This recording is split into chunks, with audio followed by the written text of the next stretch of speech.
వాళ్ళ తండ్రులు వాళ్ళు పడతారు, వాళ్ళు తెలియక చేస్తున్నారు వాళ్ళు.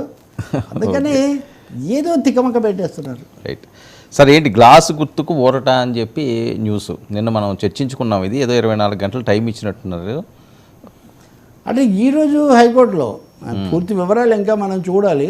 వాళ్ళు ఉన్న చోట వరకు దీనివల్ల ఇబ్బంది రాకుండా చూస్తామని చెప్పినట్టున్నారు. అంటే ఉదాహరణకు పార్లమెంట్ సీటు 2 చోట్ల పోటీ చేస్తుంది జనసేన. ఆ పార్లమెంట్ సీటు పరిధిలో ఏ అసెంబ్లీలో కూడా ఈ గుర్తు ఇతరులకు కేటాయించము అని ఓకే వాళ్ళ సీట్ల వరకు గ్యారంటీ ఇస్తున్నారు. మిగిలిన సీట్లలో కూడా ఇవ్వకూడదు అన్నది అది మటుకు మేము పరిశీలించి చెప్తామని వాళ్ళు ఇంకొక సమయం తీసుకుంటాము అని ప్రయత్నిస్తామని చెప్పారు. అందుకనే నేను చూస్తే ఉదయాన్నే ఇప్పుడు యాజ్ యూజువల్ హైకోర్టు తీర్పు జగన్కు షాక్ అని కొన్ని హెడ్డింగ్ చూసే వస్తూ మళ్ళీ నేను సోషల్ మీడియా కాదు సార్, పెద్ద మీడియానే.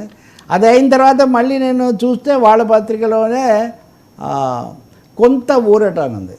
సో మనం పెద్ద వివరాలు కొంత ఊరట అంటే వాళ్ళ సీట్ల వరకు వాళ్ళకి ఊరట ఇచ్చినట్టున్నారు.